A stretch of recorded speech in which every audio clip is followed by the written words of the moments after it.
Coming up on today's episode. That's the triangle, right? And they've shaped it to fit their needs. Yeah. Is what I'm trying to say.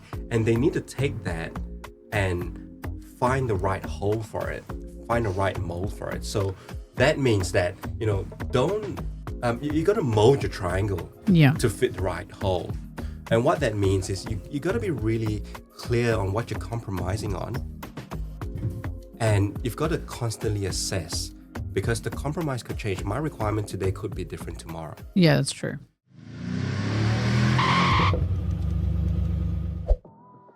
Dodgy advice and bad decisions can cost you big in real estate. We're here to make sure that doesn't happen. Welcome to the No BS Real Estate Podcast. I'm your host, Jo Agresta, and it's time to take control of your property journey together. Welcome back, everyone, to the No BS Real Estate Podcast, your listening how-to guide to the Aussie finance and real estate market. I'm your host, Jo Agresta. Now, today, we're talking about something that every buyer eventually runs into: compromise. It's a big topic because most people want the dream combo, the right location, the right property type, the right price. But as today's guest explains, buyers usually can't have all three.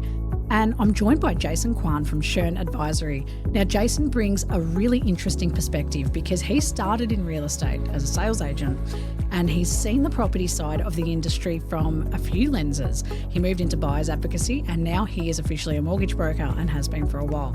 So today we're unpacking his property triangle. I love it.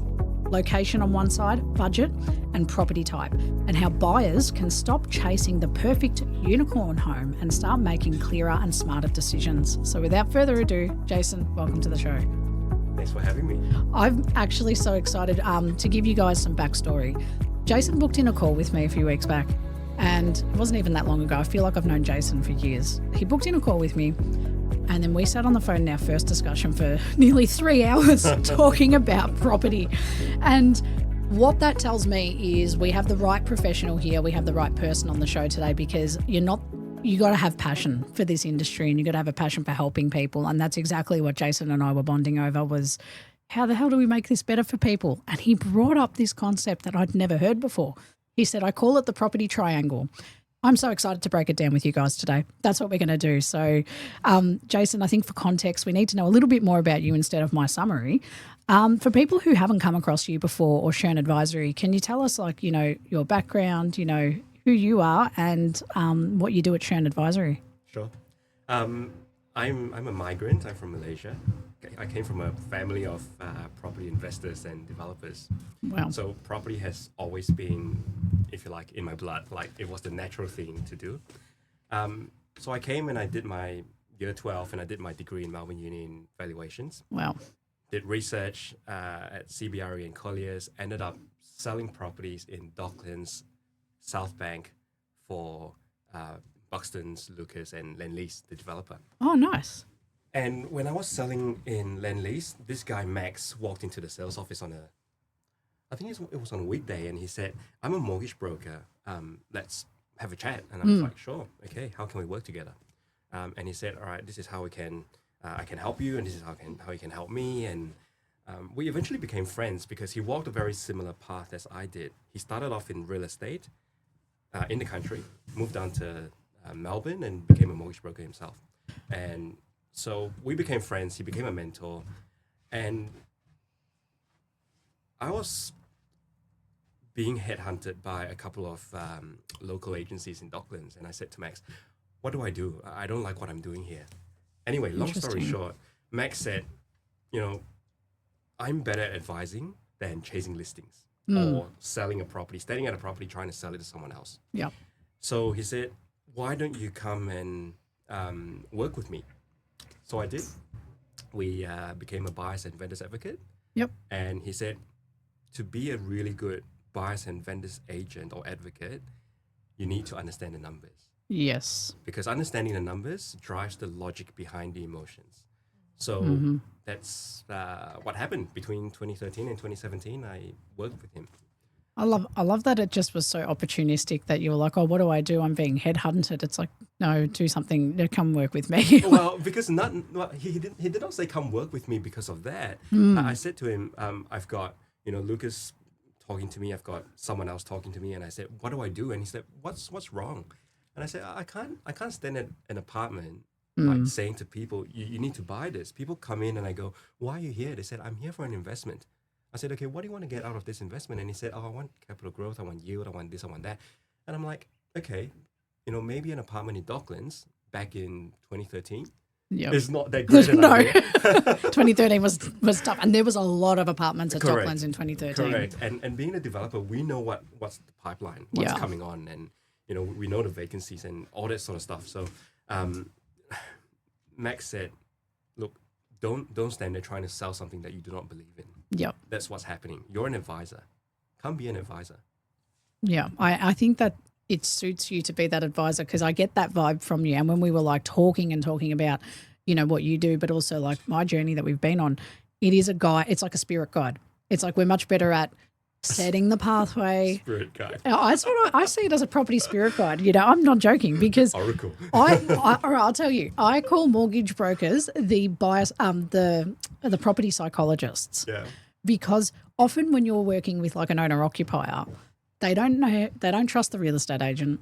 They don't have someone else. So what ends up happening is the mortgage broker becomes both the buyer's agent and the mortgage broker, and everything else in between. Psychologist, a therapist. Correct, right? So you're getting the phone call of, I'm so stressed, I missed out on this property, what do I do? And you're there kind of calming them down, going, it's okay, it'll be fine, here's what we're going to do. Yeah. And it goes way above and beyond like typical mortgage broker expectations, right? Because you're there to do the pre-approval and the loan and help them secure the finance, but you're doing so much more. Yes, right. This is why I'm like, okay, Jason, we can do something here together. So spirit guide. I think one of the things that I find interesting though is you and I were similar. We both came from the real estate sales background. The only difference was I went into property tech, you went into mortgage broking.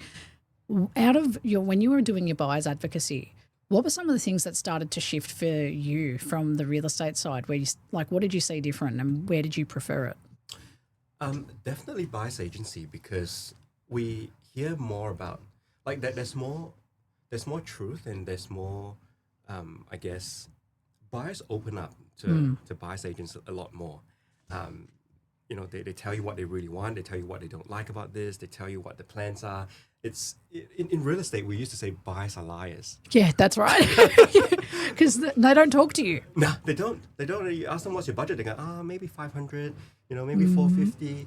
But actually, they've got 600 in the back. Correct. But, and these are the things that only mortgage. My accountant said to me. Actually, the accountant who referred her client to me say to me, you know more about her life story than I did. And I've been doing her accounts for the last 3 years. Wow. You do one transaction and you know more about her than I do. Yeah. And a financial planner came to me the other day as well. We did a joint meeting with one of her clients that she referred to me. And Eva said, that can't be right. I worked with the lady for privacy. Let's call her Anna. I've been working with Anna for the last 5 years, since 2020 when I was an intern.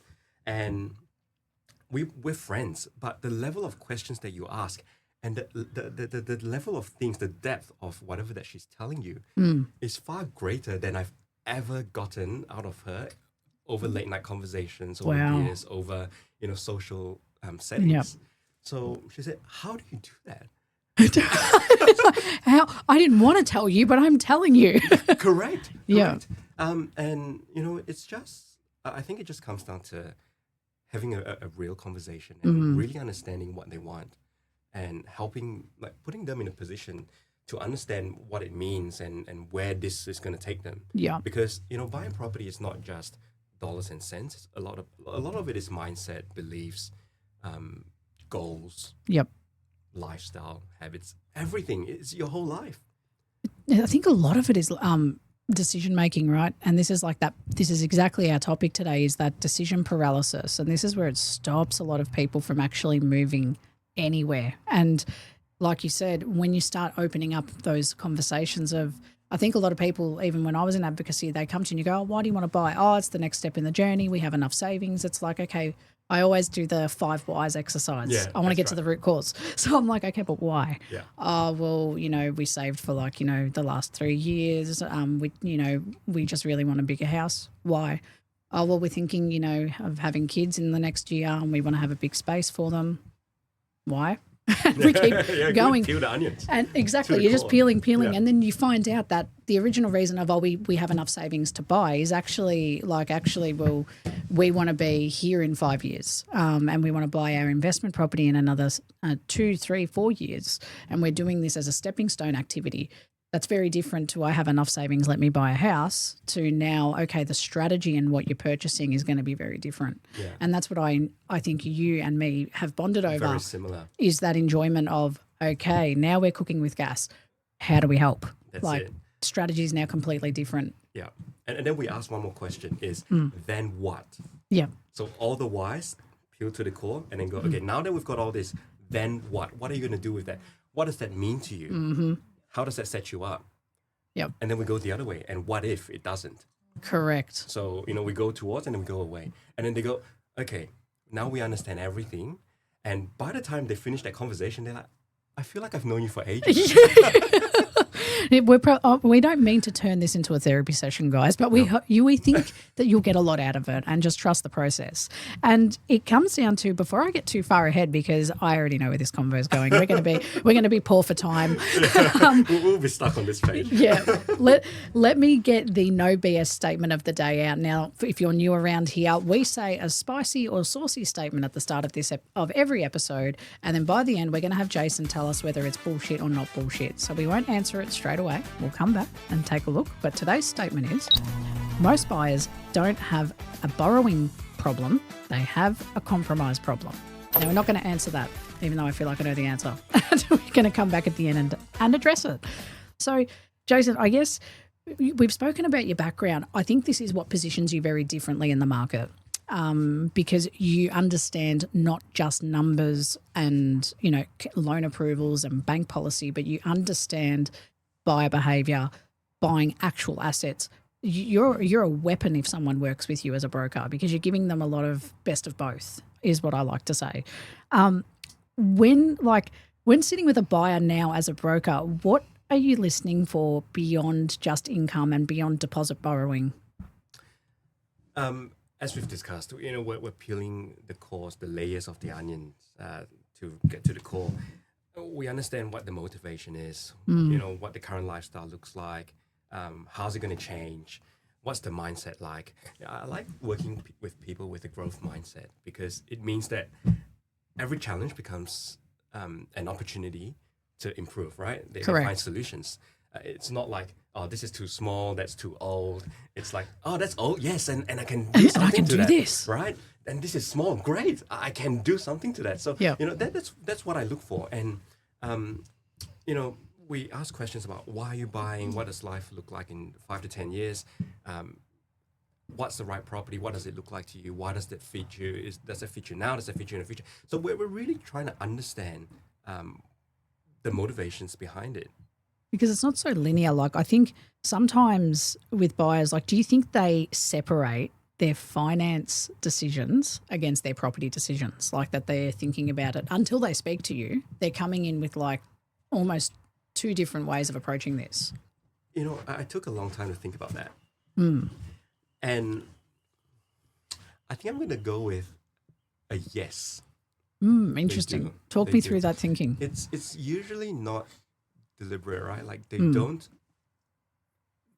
they don't come in and say, I'm going to separate them. No. But I'm going to separate these things. No, they don't. But they somehow do. Like, they come in and they go, one of two ways, right? They come in and go, I found this property I really like. I want to fund it. How do I do it? Right? Or the other way is they come in and go, okay, I want to know how much I can borrow. And then I'll take that number and I'll find a property. Yeah. And then you don't hear from them until they go, oh, here's a property. Yeah. Right? Because the reality is, lending policies change all the time. Yeah. Rates are changing all the time. People's lifestyles are changing all the time. Like last week or 2 weeks ago, I could go to Coles and spend $100 and feed a family. Yeah. This week, my wife was just saying, why did I buy nothing and I've just paid $200? Yeah. So things are constantly changing, and if you're taking an outdated number to find a property that you think is going to fit that. By the time 3 months comes, assuming it takes you that long to buy a property, or 6 months or 9 months, you come back with the initial number that may not even fit your budget anymore. So, you know, they get the pre-approval, they take the number, they go hunting. You know, every property they look at, they don't think if the lender's going to fund it. They just assume that every property is going to be okay. Do you think that's because you've got the pre-approval, so it almost feels like it's done? I kind of feel like, you know, it's like if you went to mom and dad and say, hey, can I have $10? Yeah.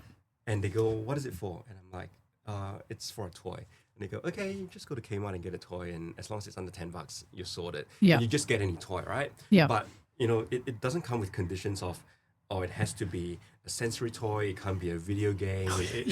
Yeah. But the banks do say that. Not openly, but in your pre-approval, if you look at it properly, they go subject to suitable security. But people don't read that. They just go, oh, approved for 500. Great, I'll go buy something for 500.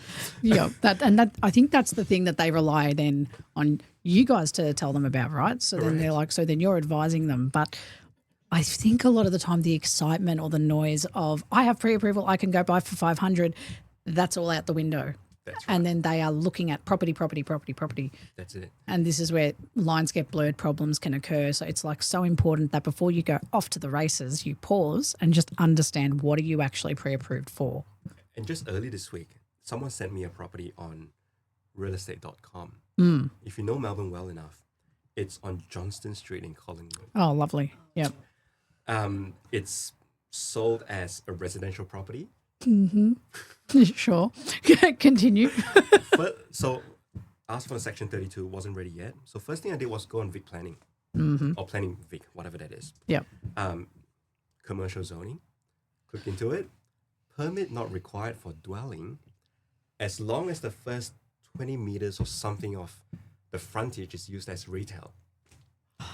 So it's classified as commercial, mixed use and stuff like that. But when it's commercial or mixed use, right, it's got to be like certain banks have certain requirements. Like it can't be part of the same level. It's got to have a separate entrance for us to consider it as mixed use. And then they reduce the LVR, or in this case, they're not going to take it at all. No, yeah. So, you know, the average buyer is just going to walk in and go, lovely. Yeah. Residential home on realestate.com. I'm just going to offer you a contract and make an offer or put my hand up at auction. Oh, God. And, you know, good luck to that buyer trying to find a funder who would fund it. This is the scary part for me, and this is why I feel like, you know, we're probably delving into a different kind of episode topic, but I like it. It's so important to just know what you're buying. And this is where people are very hesitant still to use a buyer's advocate. You know, they want to do it themselves. Okay, I totally understand that it's not in everyone's budget, particularly maybe a first home buyer who's spent 3 years saving their deposit. They don't want to expend that money. But these are the kind of things that a buyer's agent will look for immediately before. If I'm going to guess, if they work closely with mortgage brokers or they know lending policies to a certain extent. Yeah. Because some would go, oh yeah, that's right. It's 80% residential. We'll just fund it as a residential property. That's right. So, you know, got to be really careful. You've got to be aware of it. And that brings me to today's property triangle discussion, because this was the way you explained it, I think, for a lot of buyers. This is going to land really well for our listeners today. So, Jason, the main thing I loved when we spoke about it is, and the reason I loved it is because it explains something buyers feel but don't always know how to articulate. And that's when you're buying, you're usually balancing 3 things, and that is the location of that property, the budget for it, and the property type. So just to break that down, location being the suburb, area, wherever you're purchasing, regional, urban, doesn't matter. Your budget for it, like how much can you actually afford to spend and what you're going to pay for it. And then the property type, is that an apartment, unit, townhouse? Are we buying commercial outlets? Are we buying normal outlets? Now, most people want all 3, and this is where I feel like the trap is. They want the suburb they love, they want the property that they are very interested in, and then they want the right price, the cheapest price, best price on market. And it reminds me of that old saying, and this is what I said to you, I'm like, it's like that analogy, good, fast, and cheap. You can't have all 3. You can only have 2. You can have a good and cheap, but you can't have a good, fast, and cheap. So in reality, most buyers have to compromise on at least one. So, Jason, can you break down your concept of the property triangle for us, exactly how you would to a buyer that's sitting in front of you saying, oh, I haven't found anything I like on market? Because I guarantee you guys have said this to yourself. Yes. So as you've explained, property, location, and price, right? The three have to match. In every property transaction, it's the same equation. Yep. Something's got to give most of the time. At least one, sometimes two, sometimes all three.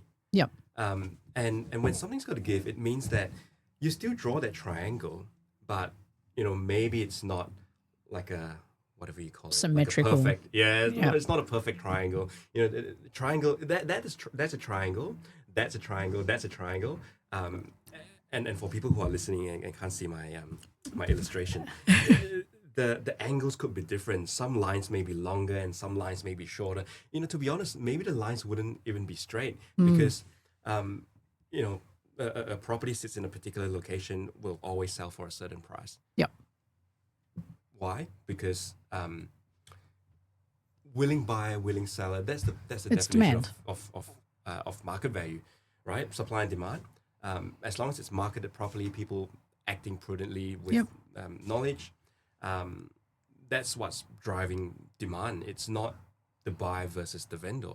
So, for you to find the right property in the right location, you've got to pay a certain price. That's right. If the property, say, if you're meant to be paying $1 million for it, and if you can buy it for 800, what's the catch? Yep. Are you giving up on property, or are you giving up on property? Are you giving up on location? Location is macro; it can be micro as well. That's true. So we're in Elwood right now. Are we on? I don't know Elwood that well. Neither do I. I was like, I know that we're here. I know that we're here. But are we on Nepean Highway? Yeah. Okay. Or are we on one of the side streets? Yeah. Right. It makes a difference. It does. Are we on a on a nice Art Deco, but it's got a company title or a stratum title? Yeah. Or are you on a freehold that is that's a unit or a full size block? So everything's got a price in Elwood. And if that doesn't fit you, what are you going to adjust? Are you adjusting your price? Yep. Are you adjusting your location, which is, are you coming to Nepean Highway? Are you going down to Gardenville, Elstonwick, or further down Caulfield maybe? Or are you instead of buying a house or townhouse, are you looking at the apartment or unit? Yep. So that's how the triangle comes into play. And I think that's what I love about it, because if you guys, and the reason we're talking about this today is if you guys can start to think of buying property and getting finance for it in this kind of format, you're going to be less, chasing that unicorn that is the perfect triangle property, which hits all 3 points, because it's almost impossible to hit those points. It's like the typical, I guarantee this, and even I'm a culprit of it in the past when I've bought for myself. You go to an open for inspection and you see that ugly pink wall, and you look at it and it has distorted your entire reality, right? Because you're looking at the pink wall going, why the hell did they do that? It's like, now I think this house is gross. But then as a, advocate, we go in with a very different mentality. We're looking at the structures, the bones, the layout, like is the flow good? Is there any damage in the property? Well, what's underneath the carpet? Is it, floorboards? Is it hardwood? Is it whatever? You analyse very differently. And when you start to do that, that property all of a sudden, that pink wall means nothing. That means maybe $100 and, a few hours post-settlement. And I'm like, okay, I can compromise on that. I can deal with that. But a lot of you out there probably don't think that way. You probably walk in and go, the pink wall is crap. Yeah. Done. House eliminated. But it ticked probably 90% of your boxes. Most of the time I see people going, I want to be in Elwood, regardless. And I'll take anything. Well, that's not what they say, but yeah, subconsciously it is, or indirectly it is what they say, because they go, if the house in Elwood or if the apartment in Elwood is $1 million and I can buy this for 800, why not? I've just saved myself 200. I've bought under market. I've done well. Yeah. Right. But Nepean Highway is Nepean Highway. You can't physically take a block of land and a property away from Nepean Highway. And call it Nepean Lane, for example. Yeah, now we're just town planning. Right? It doesn't change. It doesn't work that way. No. So, And this is the challenge I think a lot of people have. Like, why is it so hard for buyers, especially like these owner-occupiers, you know, who are going through this journey to make that compromise on these three things: price, budget, location? yeah. Expectation versus reality. Yep. Really, the expectation is the triangle has to be perfect. Mm-hmm. But really, regardless of the angles and the length of the lines and whether it's straight or it's not, it's still a triangle. Yep. And they all have to align. You need, you can't run away from it. A triangle, as a matter of fact, has 3 corners, 3 lines. Yep. That's it. And And they just have to be bent, stretched. Some might be longer, some might be shorter, depending on what you're compromising on, right? So when you first show buyers, you know, the triangle idea, does it usually give them clarity or does it confront them a little bit? Yeah, it's funny. When I say, you know, you got to pick 1 or 2 and most likely not all 3, they go, what do you mean? What do you mean I can't find my perfect property in my perfect suburb for my perfect price? I'm like, well, find me one. And then the Nepean Highway comes up. You know, the apartment comes up. You know, the 2+1 bedroom apartment, the 2 and a study that's disguised as a 3. Yes. And then the living room that's convertible into the 4th bedroom. that all starts to show up, right? Or the company title starts to show up. Yeah. Where it's not as fundable as a what do you call it? As a freehold title. Yeah. And they said, well, what do you mean? And then I explained to them. I said, look, that's your triangle. The reason you're being outbid all the time is because this property in this location is this price. Yep. If you want it for less, you're compromising. You know, I've probably said this the 4th time, but you're on the Nepean Highway, you've got a pink wall. You're buying an apartment, it's not a house unless you buy the whole block, it becomes a house. So it's like, so extend your budget and you'll be right. Correct. Or look further out. Because if you can't extend your budget, something else has to give. So then how do buyers respond to you when you start kind of telling them that reality that it's probably not likely that you will get all 3? And then you see the penny drop and you go, why didn't anyone tell me that? And I get, okay, great. Now you know what to do? Yep. Look further out, find a lesser property, increase my budget. I get all that. Yep. And then we catch up 2 weeks later or 2 days later. They send me a property and I'm like, no. Perfect property. Same thing, right? And then they send me another one and I'm like, we're going to auction this weekend. I say, good. What's your budget? They say, the range is, you know, 850 to 880. We're thinking of 855 because it's got cracks on the wall. We think that it needs a little bit of this, a little bit of that. I'm like, good luck. Here's a pre-approval. It falls within the range. I've looked at the contracts. It appears to be acceptable to the lender. Go for it. And I'll catch up with them on after the auction, and I'll go, hey, how'd you go? And like, we didn't even get a chance to put our hand up. Like, okay, all right. So, you know, property after property, why have you been outbid? Why do you think that is? And they go, I don't know. And I'm like, do you remember the triangle? They say, yeah, it makes sense. I think we need to go back to that. Yeah. So that happens all the time. Like, you shock them, the penny drops, but they revert back to their old ways because knowledge is one thing, applying it is another. And I think this is where it makes sense why the nation average of time on market is 10.1 months because there is a lot of trial and error, but there's a lot of exhaustion and disappointment. And I stress this on the podcast all the time, and the reason why we do this podcast is to give you practical tips. So like today you're listening to this going, no, the perfect property does exist. You are part of that 10 to 12 month, group of people that I would love for you to find that perfect triangle property. None of us are trying to discourage it, but we're just trying to give you the reality of what we see from buyers every single day, multiple clients, multiple years of experiences saying there's got to be something that has to give at some point. Like I had that happen with one of my very first clients as a buyer's advocate. It was actually a friend of mine and very adamant where she wanted to purchase, and she said, that's the only suburb I'm considering. And I said, okay, we'll have a look. Her budget would have allowed her to buy something very, very, very, very small in that area. And I said, why do you want to be there? And I said, it's close to work. And I said, how close to work are we talking? Oh, like 10 minutes. I said, okay. What if it took you 20 minutes to get to work? What if there was traffic? And she said, oh, if it's traffic, it's fine. And I said, okay, what if it took you 20 minutes, but you're going the opposite direction from the CBD? How would you feel then if it's just a 20-minute straight run to work? Oh, no, that'd be acceptable. Like I could deal with 20 minutes. I said, okay. So 20 minutes is actually a completely different suburb. There's actually about 2 different suburbs that you could purchase in where the budget's lower. Would you consider it now if it's within 20-minute drive to work? Oh, what suburb? And then that's where she purchased in the end. She did. Good on her. Yeah. Good on her. But it took her a few Yeah. ideal property ideas. Yeah. And I said, that's fine. Yeah. It's not in your budget. Yeah. Because I find that people get stuck on the areas they want to be in. Yeah. And it comes down to lifestyle, habits, and beliefs. Yep. But also strategy too. Like you are allowed to rent vest. Of course. That is a very, very good option if you are very focused on lifestyle, which I completely get. Yeah. Go rent vest. Yes. Rent in Elwood. Yep. And then buy in Albury Wodonga.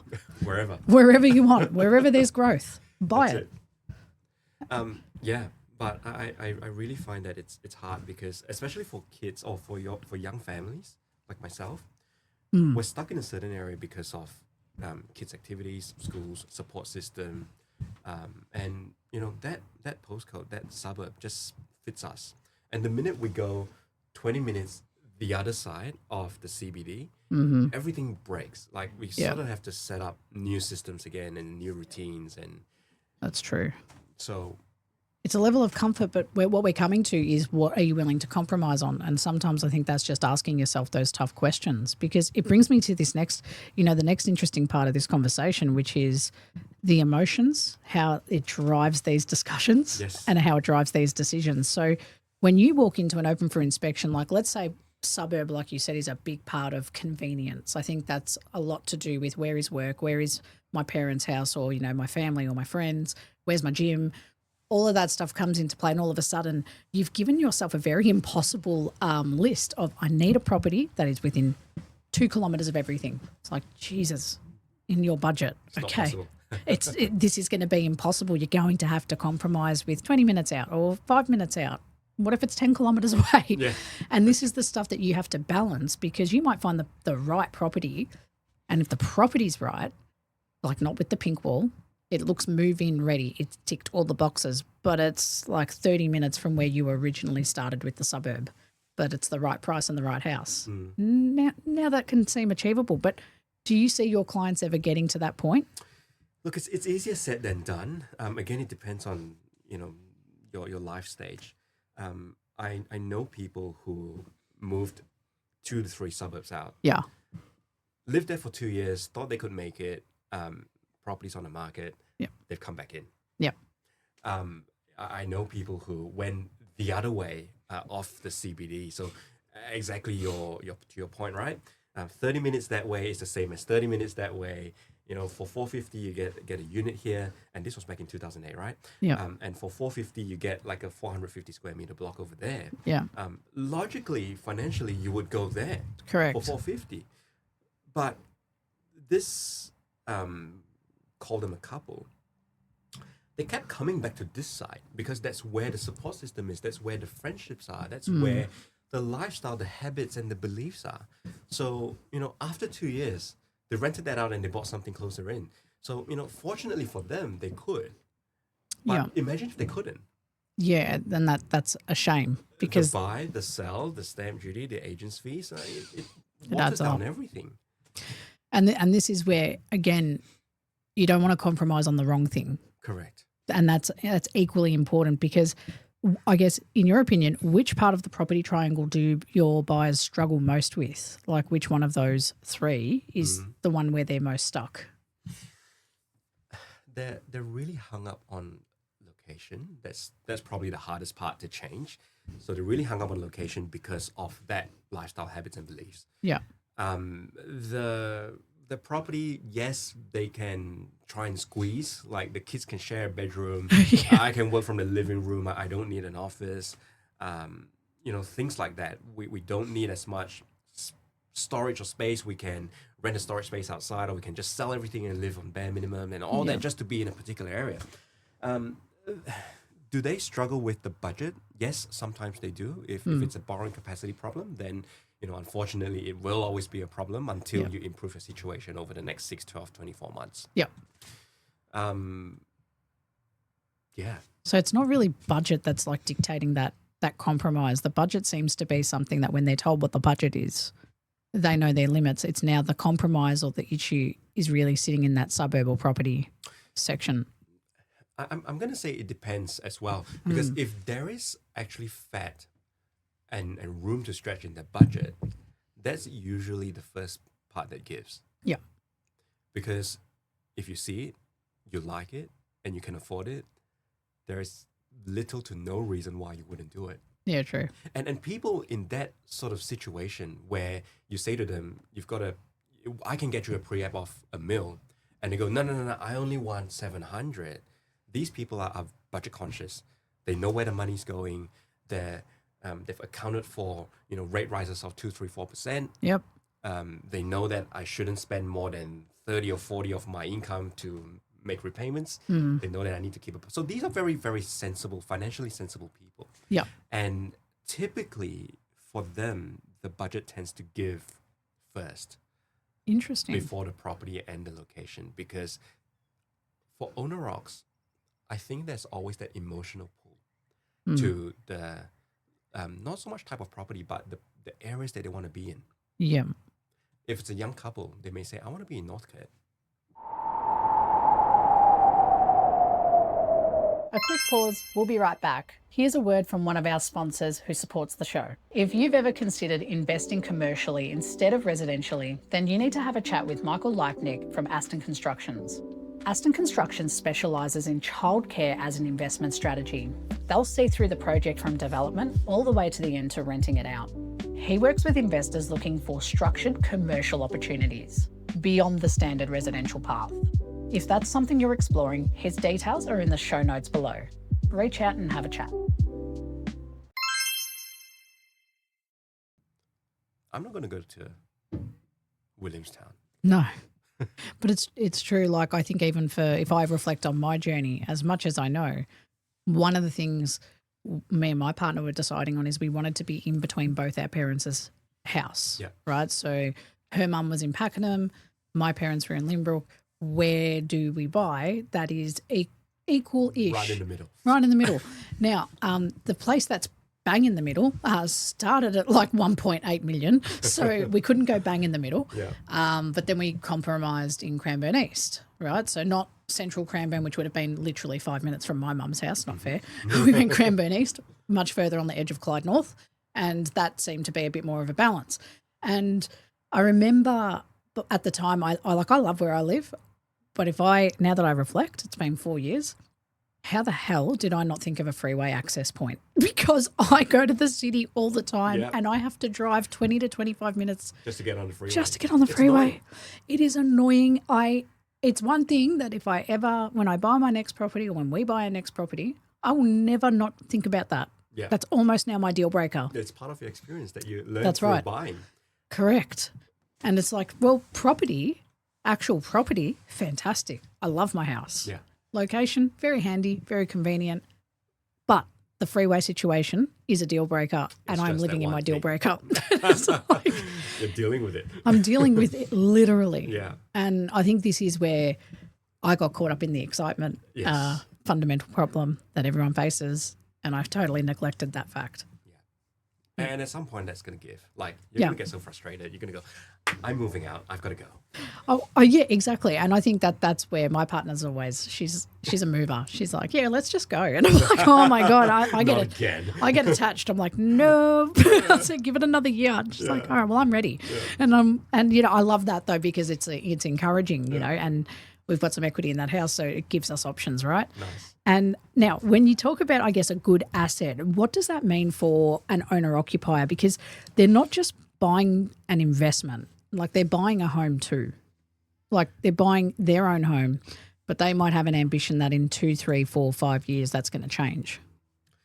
From the lending side, I look at things that are easier to fund. Yep. Because more, I wouldn't say more funding, but the easier it is means that you've got more lender options. More lender options means that you've got, in theory, more buyers. Yeah. And that means that when it comes time to sell, there are more people bidding for it. Now, why is that important? Capital growth, equity release, or if you're selling to upgrade, you've got more to buy your next property. Yeah. And I think that's the whole thing coming at it from that lending perspective. That's where you're able to be very unique because you also have that buyer's advocate, and real estate experience to kind of look at these assets and go, Yes. if you buy that, that's not going to do what you think it's going to do. Well, I'm not going to say don't buy that, but No. I'm going to ask, are you sure? Yeah. Based on what you told me, it doesn't quite match, but it's a property problem. You've got to think about it. Yeah, and I think that's the benefit of working with someone that understands. When you're working with a professional, it's like when you go to a doctor or a good doctor and, they tell you they're able to assess your problem and give you a solution for it, and you tend to trust them. We've got to start treating service professionals in the same way. Not all advice is good advice. I always say, check who you're working with, make sure, and that's why we do this podcast. I feel like I am the vetting expert. I won't have anyone on here that I disagree with or their approach, but you've got to do your due diligence before you just blindly take advice. But you do have to build a relationship with that professional. And don't take it from ChatGPT. No, I loved. Don't get me wrong, I love AI. I love ChatGPT. I think it's wonderful, but far out. Some of the information on there, I test it all the time. Us professionals, we like to ask it questions to see how up to date is it. Yeah, it's not. No, it's not. No. It's just not. And I'm like, damn. So someone's like, tell me the best suburb to invest in 2026, and it pulls out some shit. And I'm like, are you joking? Yeah. And it's based on past data. Past data, yeah. And I'm like, this is old. Like, this is not a green shoot market. No. This is it's been hot for about 2 years. Toowoomba's very, very hot. You can buy at high price, sure, but it's not reality anymore, like as a green shoot suburb. And I think one of the things I wanted to ask you about is, what are some of the signs that a buyer is being patient and strategic versus just being stuck in analysis paralysis?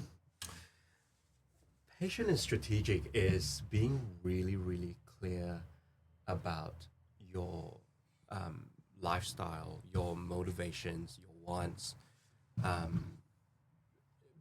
Essentially, being really clear on the triangle. Yeah. What are you willing to compromise on? A lot of people try to find a mold or try to find a mold to fit the triangle. Yeah. Did I get it right?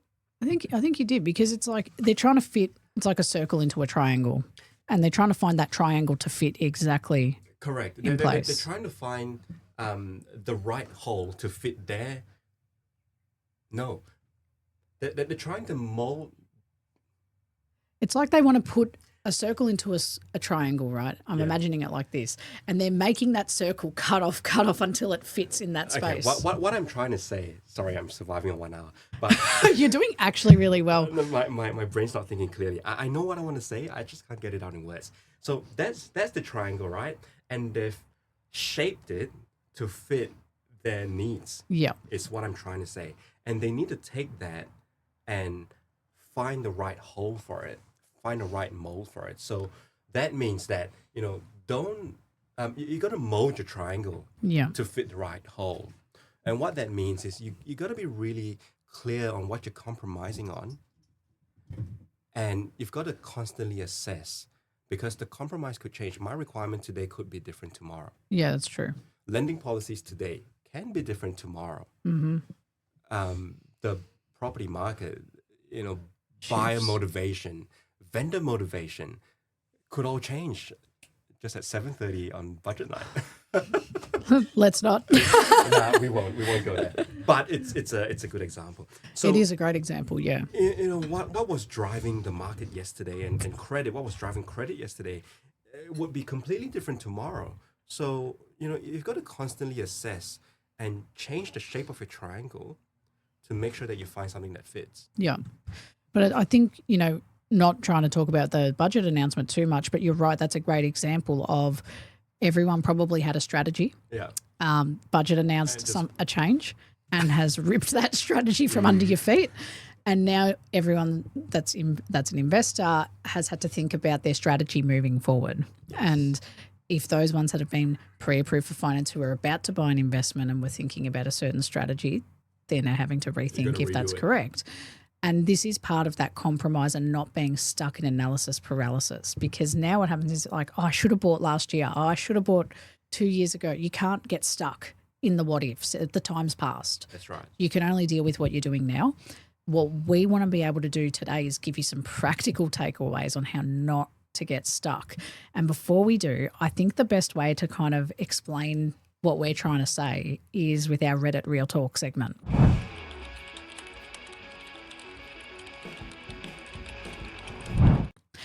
So this is Reddit Real Talk. Now, if you're new around here as one of our listeners, you guys always submit us stories week in, week out. I get so many entries. I'm really thankful to our community for doing this, and it's because you want me to unpack it on the air with one of our guests. So today in the hot seat, we have Jason, and we're going to read one of these stories from Reddit, and it's kind of a big one, and we're going to get Jason's impression on how this is going to work out for them.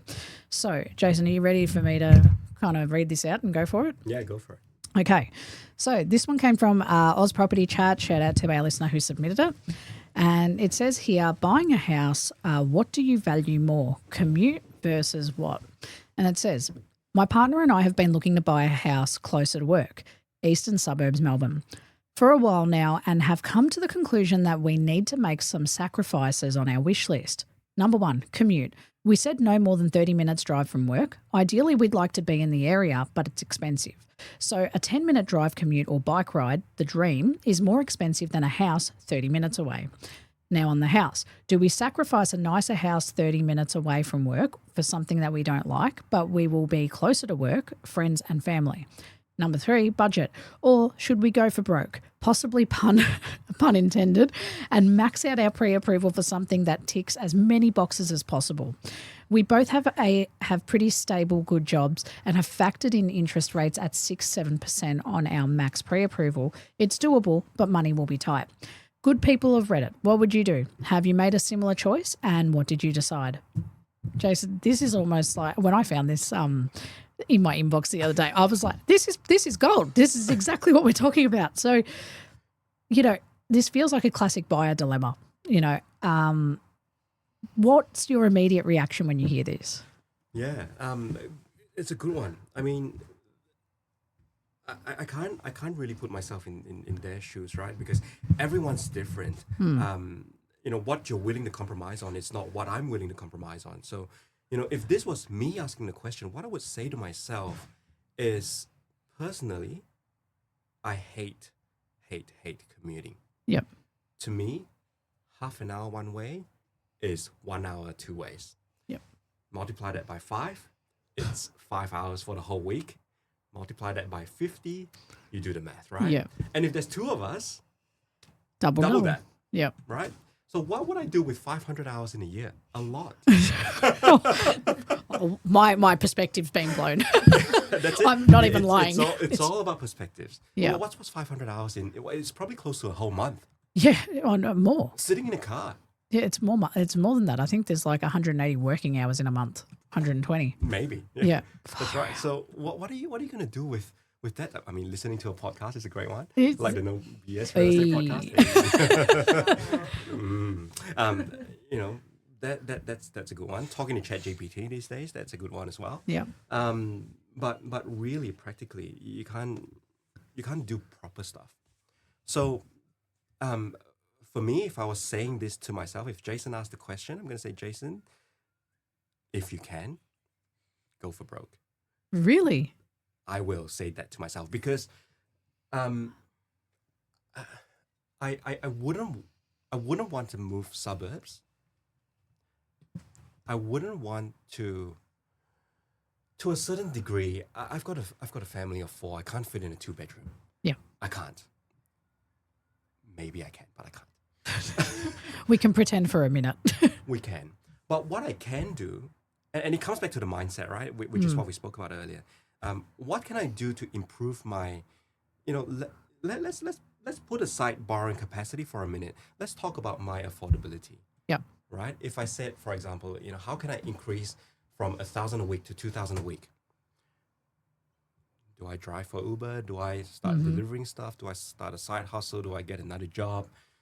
Do I start a podcast and earn some money from that? I don't know. Yeah. But, if we have a growth mindset and we apply that to supposedly the problem, we'll find a way, we'll find a solution to improve that. And when I get to my $2,000 a week, maybe, just maybe, I can afford the house that I want in the suburb that I want. Yeah. And, if I cut 500 hours in a year focusing on that, if I don't earn 1,000 a week, maybe I can earn 500 a week. Because if you think about this, right? If my neighbor can do it, why can't I? We've got the same 24 hours in the day. Yeah. We're all humans. And it's just a matter of learning and applying. So I like that you've gone for the option that I didn't know that you would go for that and go for broke, right? It's sacrifice to, like, it sounds like their situation is a bit tougher. Like, they don't want to do the commute. Perspective, like you said, it's how many hours you're going to spend in a car a week, a month, a year. What could you do with that time? Now it becomes a question of time is also money. So if you were home more often, or you could have more experiences because you live 10 minutes or a bike ride from home. Yeah. Okay, I agree. Because I'm the same as you. I hate commuting. Commuting for me is a pain in the ass. But I will always, after living where I do, I know that that's like number one. I want to be within a minute of everything. I'm going to be impossible. You're going to be in Elwood. Yeah. No. Hey, but that's the difference, right? I mean, for the person who's listening to this, you can't take this out of context, because if you're already, and I'm being extreme here, if you're already on baked beans and, you're not putting on the heating, then you can't go for broke. But, Correct. I go almond lattes, I go caviar, I drive instead of going on the train, which is free right now. There are things that I can cut back on. Yeah. It's like sacrifices and compromise you can make. Correct. Yeah, and that's what the theme of this episode has been. It's the compromise. It doesn't mean that you can't have what you want. It's just the reality of what that looks like in practice. So for this couple, they need to be within 10 minutes.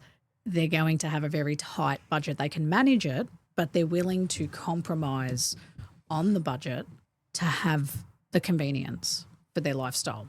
And Correct. that's what they've decided to compromise on. So they are going to get the bigger house. They're going to get the one that ticks their boxes in a location that ticks their boxes, but it's going to stretch their budget and put pressure on financially. But like you said, if you've got a growth mindset, this couple might go, you know what can we do to bring more money into the house? And I might plug this in as well, because if you can manage it from a borrowing capacity perspective, we can structure your loan in a way that makes it more affordable from an actual dollars and cents perspective, Right. for a temporary period, like for the interim. Yeah, gotcha. Right? While you try and work on upskilling, improving your income, whatever that may be. Yeah.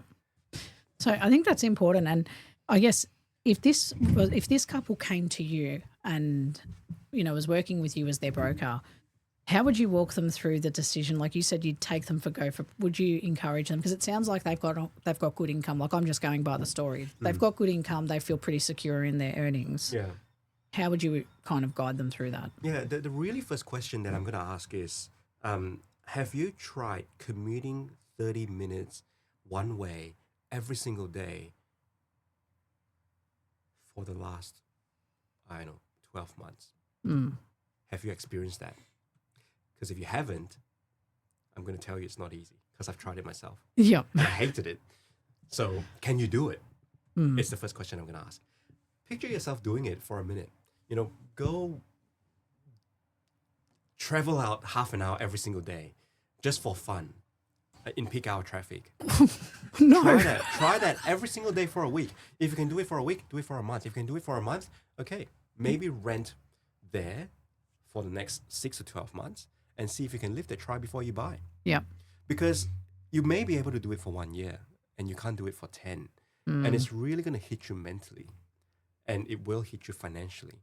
It does. Like, if I can give you an example, like a personal example, when my partner and I bought our house, we were both working in corporate and we were on very, very good income.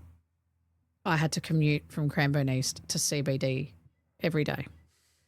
And I lasted 1 year in that job, and it was purely commute based, because I asked my work to compromise. I said, would you let me come in 2 days a week I didn't want to catch a train. I just hate the train. Still, It's no, it's not. no, but for me from Cranbourne, it's about an hour and 45 minutes on the train, and I get motion sickness. Forget it. But then in the car, it wasn't any better. It used to, in peak hour, like I had to be at work by 9 a.m. It would take me about an hour and 45 to get in driving. And then on the way home, the traffic home, sometimes it was 2.5 or 3 hours. Oh, my goodness. And I'm like, this is a 55-kilometre drive. Why am I here? And it's because of the accidents on the Monash, different issues. Like I'm in the southeast, so I don't have the Eastern Freeway or like the Eastlink that's just right there. By the time I get Eastlink, I'm in the southeastern suburbs. So I remember that being a very big factor for me of why I went into all of this full time, because I was like, I can't do it. I mentally can't do it. My work won't compromise on the days I come in.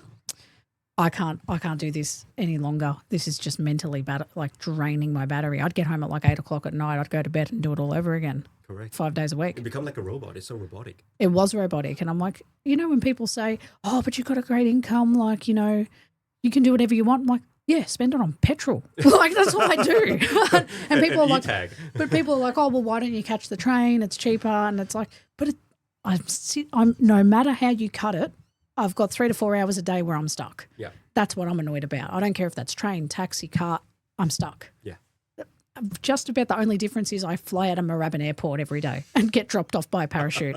I feel like that's my only other choice because I get shitty. So, yeah, it affects your mood. It affects your performance. Yeah, it does. It affects your friendship. It's horrible. Oh, it's awful. And like my partner goes, man, I feel like I don't see you. Because she worked in a different office, same company, different office in the southeast. Yeah. And I took a high paying job thinking this would be great. I'm in corporate. Yeah. Oh, no, it was like my biggest regret.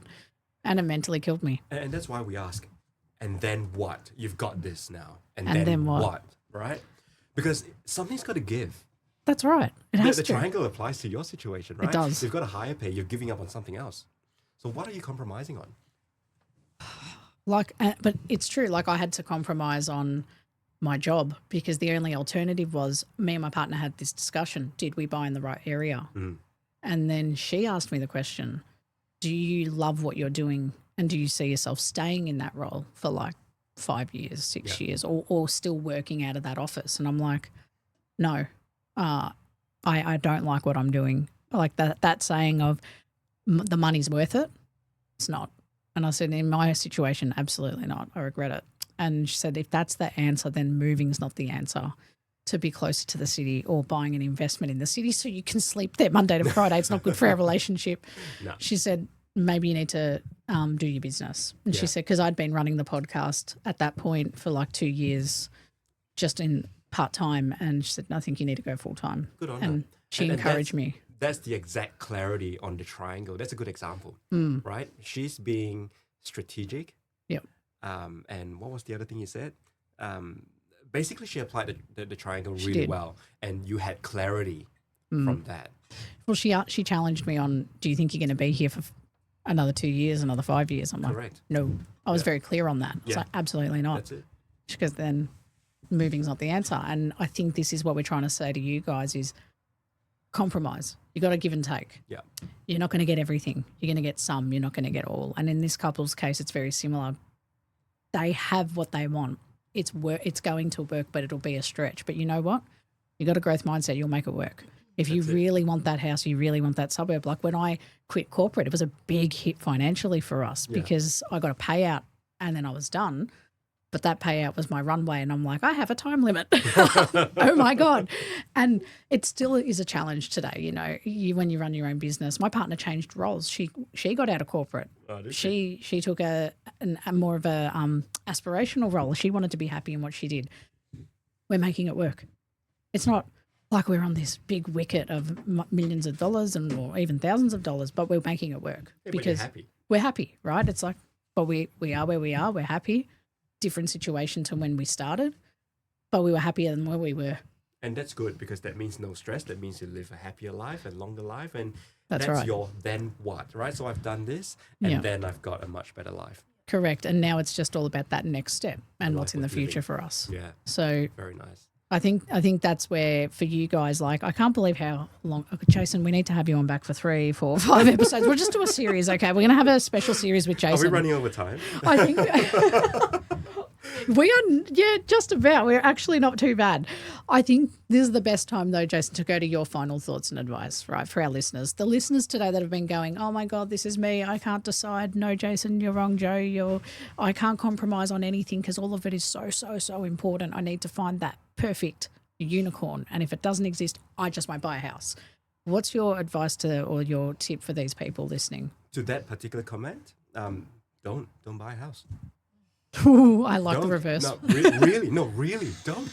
Yeah. Like, why are you trying to mold your triangle in the wrong way to fit a wrong hole? Because if you can't, you can't. Yeah. I love it. And you don't need to. Like, who says you need to buy a house? I think that is a very big psychological thing that we have from our parents or families or friends, the circle of influence that people tell you, especially when you get into a relationship, when you're buying a house, when you're getting married, when you're having babies. Why? And it puts so much pressure to perform. It's like, oh, shit, I wasn't thinking about buying a house. Now I have to think about it. Yeah. And you've got a really good point. Don't. If it doesn't suit you and it's not ticking all those boxes, stop. That's it. It's as simple as that. But to people who really want an answer, speak to your broker, speak to your buyer's agent, speak to all the professionals and get as much knowledge as you can. But more importantly, knowledge is one thing.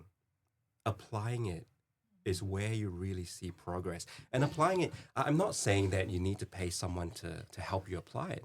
Get a third party, get your mom, get your friend, get someone and say to them, look, this is what I've learned. This is what I've committed to applying. Call that person your accountability partner or a coach or whatever that may be. And, that person has to be able to pick you up and go, you're on the wrong track. It's like, you are doing this wrong, mate. Yep, that's right. And that person has the authority to go, don't buy. Yeah. I actually love that as a tip, the accountability side, because that's the hard part. And sometimes when you have a third party like anyone in your life, like a friend or a family member that looks at it from a completely different perspective and said, didn't you say you wanted to live in blah, blah, why are we looking here now? Hey, or even a mirror. Yeah. Stick a triangle in a mirror and talk to yourself and go, that's my triangle. Am I on track? I like that tip. I've never tried that. I just made that up. I actually like it. We've got a mirror in the van and we're going to try talking to ourselves in a moment. But yeah, no, I think that's a really practical way to think about it though. It's that third party or that triangle on the mirror, but the concept is just voicing it out. Exactly. Voice it out. Even ChatGPT, ask it. No. Nah. ChatGPT is going to agree with everything you say. That's true. It's biased. Yeah, don't. Nah. Anything and anyone but ChatGPT. I will say that I changed mine to sarcastic mode and it's such a bitch to me. It's so bad. Yeah. I tell mine that you're a sparring partner, don't agree with everything, but do not argue for the sake of arguing. Yeah. That's true. That's what probably a lot of people have to tell their partners. Love it.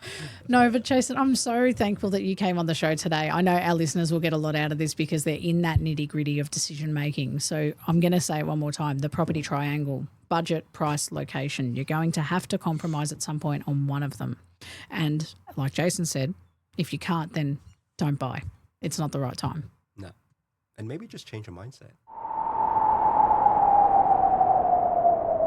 A quick pause. We'll be right back. Here's a word from one of our sponsors who supports the show. If you're in the middle of trying to buy property and you're overwhelmed by the hype, the noise, the pricing pressures and suburb trends, then this announcement's for you.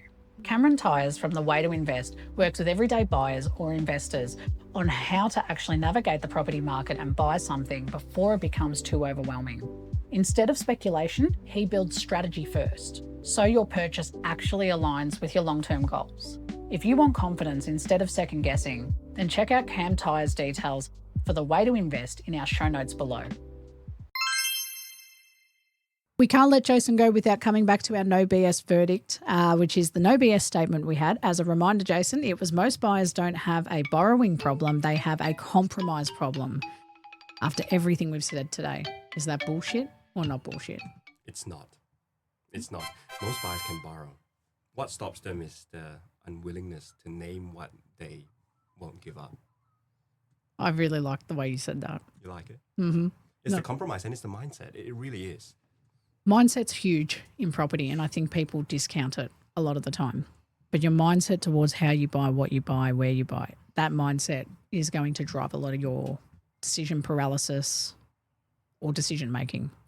It's quite confronting, really, because you're tearing your budget apart, you're tearing your lifestyle apart, you're questioning your entire life, you're questioning your partner, you're questioning if this is the right person that I'm buying a property with. So it's really big on that. I think anyone who comes out on the other side of the property transaction would have been through a lot and become a better version of themselves. I think so. And you always have that, like, I can speak from experience, and Jason too, like when you buy that property and you move in and you do all of that, you feel so accomplished. Like the first night in your home is an unbelievable feeling. It's this sense of like, we did it, and you start to enjoy the fruits of your labor. You've put everything into it. It's like getting married again. It is, right? It's like you go into this home and you look at the surroundings, you look at everything very differently. And then it's like after a few years, you start to look at it again very differently and go, oh, what a pain in the arm, that wall. It's a 7-year reach. Yeah, exactly. You get itchy and you're like, we need to move. Yeah, that's it. I'll paint the wall. Yeah, I'll break down that wall. That's right. It's like you start planning it out different. And we want that for you guys. The whole purpose of this episode is if you've been stuck on market for the last few months or weeks, or you just got your pre-approval, don't be part of that equation. Let's help you get to that next choice and that next decision in the marketplace. And you can do it. A little bit of compromise, a little bit of luck, it will happen for you.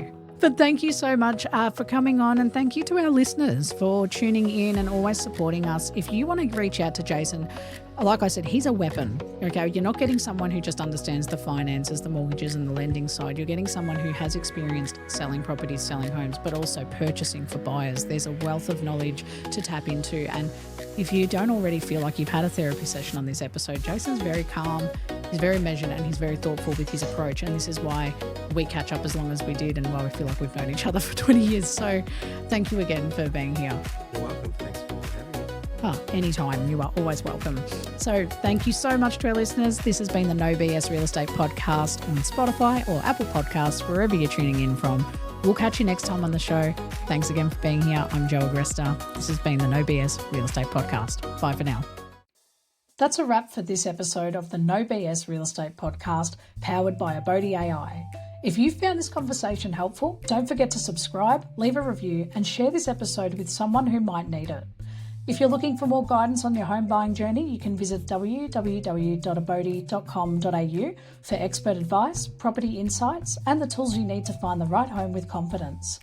If you're already on your journey, you can also download our app. Just search Abodi AI on the App Store or Google Play. Have any questions or want to connect, you can follow us on Instagram at abodi.com.au or send us a message. We'd love to hear from you. Thanks for tuning in, and we'll catch you in the next episode.